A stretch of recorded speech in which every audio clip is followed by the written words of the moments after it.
करते हैं आज का। जैसे हमारा टॉपिक था कि जो कृषि मार्गदर्शन में आज जो आपको बेसिकली बात की जानी थी वो पैडी की क्रॉप थी और कॉटन की क्रॉप थी। तो अब हम आगे बढ़ते हैं पैडी की क्रॉप की तरफ।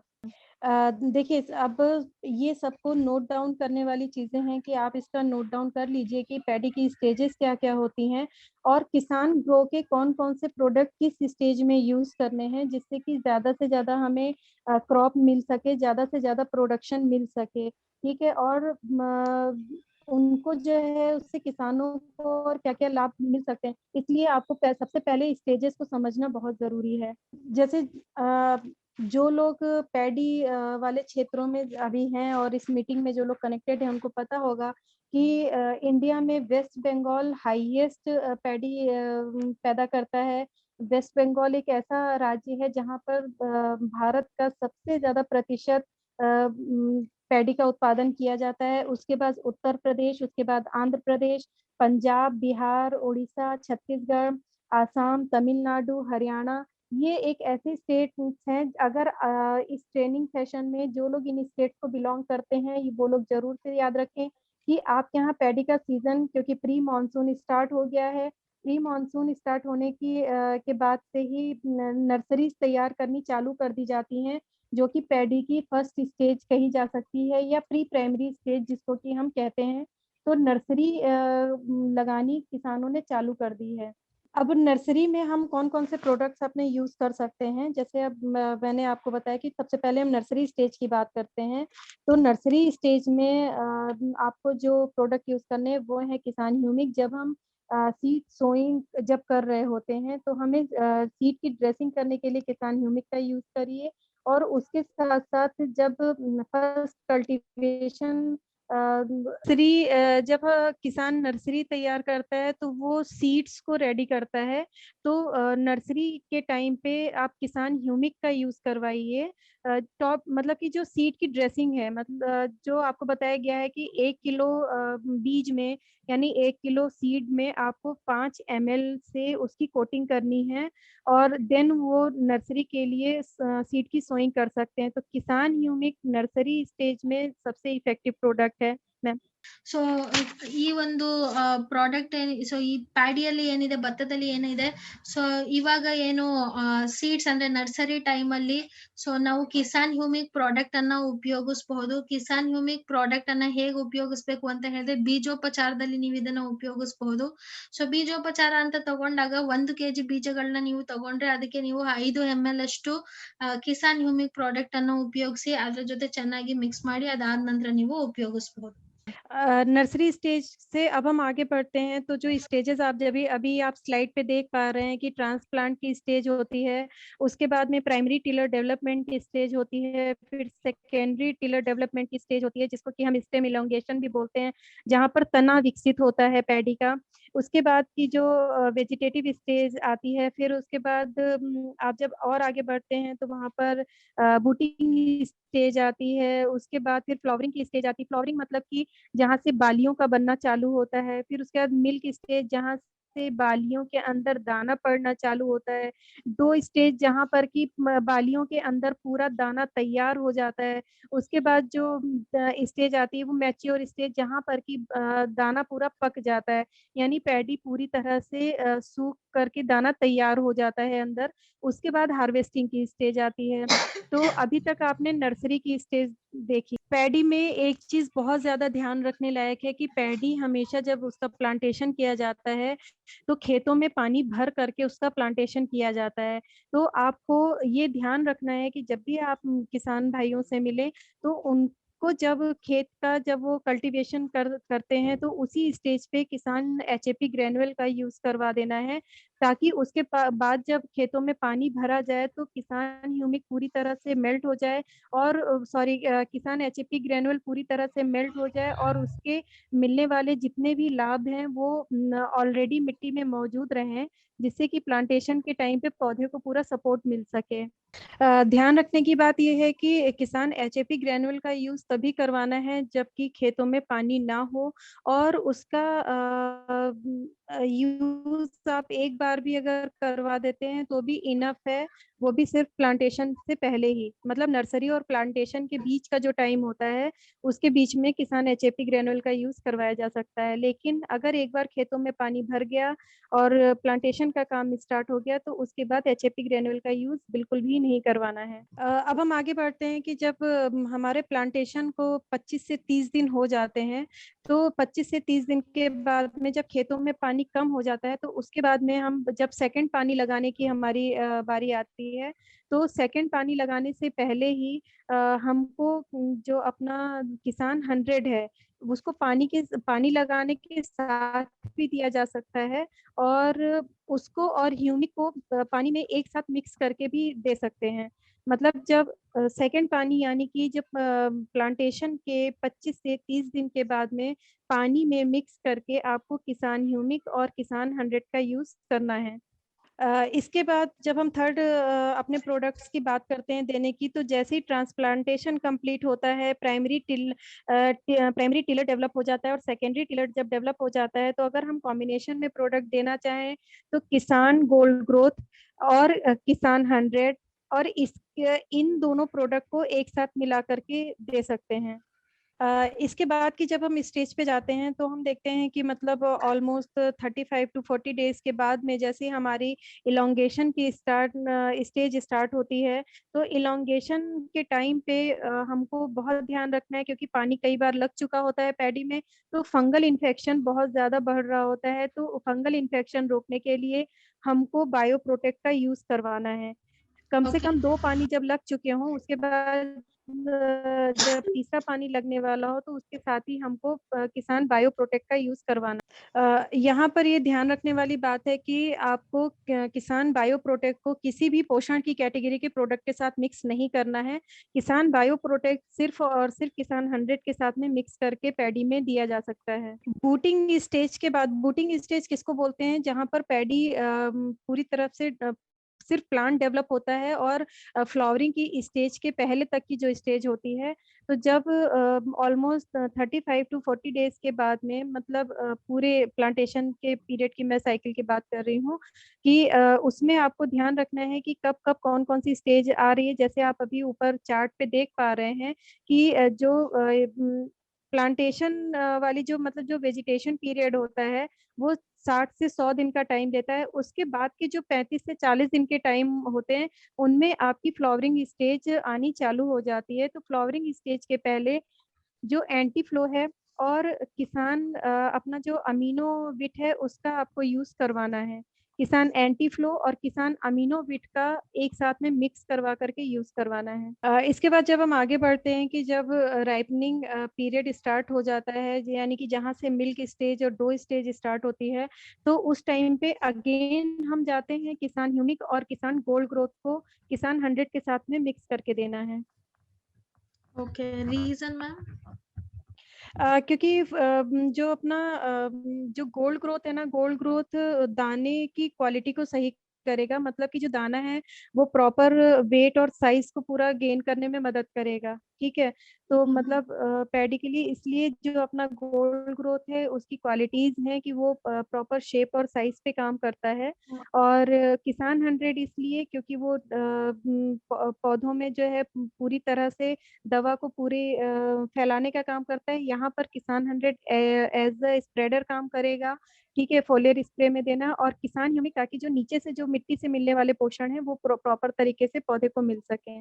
इस ये तो एक कॉम्बिनेशन हो गया जो आपको यूज करना है। इसके बाद एक एक कॉम्बिनेशन क्या सिंगल प्रोडक्ट आपको यूज करना है, क्योंकि जब जैसे ही हमारी पैडी की स्टेज मिल्क स्टेज की आती है या फ्लावरिंग स्टेज की आती है, तो वहां पर फंगल इन्फेक्शन होने का डर रहता है। तो वहां का जो फंगल इन्फेक्शन होता है उसको हम नेक ब्लास्ट की प्रॉब्लम बोलते हैं। नेक ब्लास्ट मतलब कि जहाँ से फ्लावरिंग शुरू हो रही होती है वहीं से बालियां टूट के नीचे गिरने लगती हैं फंगल इन्फेक्शन के कारण। तो वो प्रॉब्लम ना आए, या अगर वो प्रॉब्लम आ गई है तो उसको क्योर करने के लिए हमें बायो प्रोटेक्ट का भी यूज करना है। और ध्यान रखना है कि जो कॉम्बिनेशन अभी आपको पहले बताया गया है उस कॉम्बिनेशन के बाद में, मतलब एटलीस्ट 24 घंटे का गैप होना चाहिए बायो प्रोटेक्ट को यूज करने। यहाँ पर आपको ये भी याद रखना है कि जब पैडी में फ्लावरिंग और मिल्क स्टेज स्टार्ट होती है, तो उस बीच में कीट भी बहुत ज़्यादा लगते हैं। कीट में स्टेम बोरर और जो प्लांट हॉपर है, इसकी बहुत ज़्यादा समस्या आती है। जो किसान भाई लोग हैं, वो जानते हैं कि प्लांट हॉपर किसे बोलते हैं, और स्टेम बोरर यानी कि जो एक तरीके की सुंडी होती है, जो कि तने के अंदर रह करके पौधे को खत्म कर देती है या खा जाती है।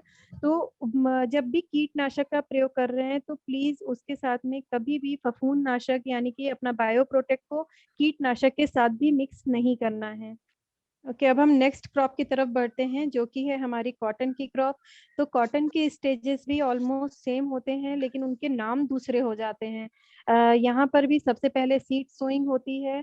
नेक्स्ट स्टेज जो आती है वो प्लांटेशन की स्टेज आती है। प्लांटेशन मतलब कहीं पर एक ही जगह पे सारे प्लांट्स नर्सरी के रूप में तैयार किए गए, और उसके बाद उनको थोड़ी थोड़ी दूरी पर लगाया गया।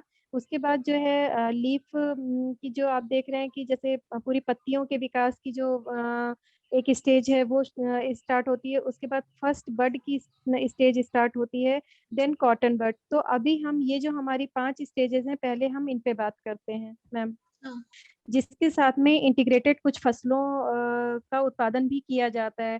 तो इसमें जो हमें अगर ऐसी कंडीशन कहीं पर है कि जहाँ पर किसान भाई लोग कॉटन के साथ साथ कुछ और भी मतलब दलहनी फसलें हैं, या मूंगफली की फसल है, या इस टाइप की कोई जो फसलें यूज कर रहे हैं अगर किसान, तो आपको उनको भी ध्यान में रखते हुए अपने प्रोडक्ट्स का यूज करवाना है।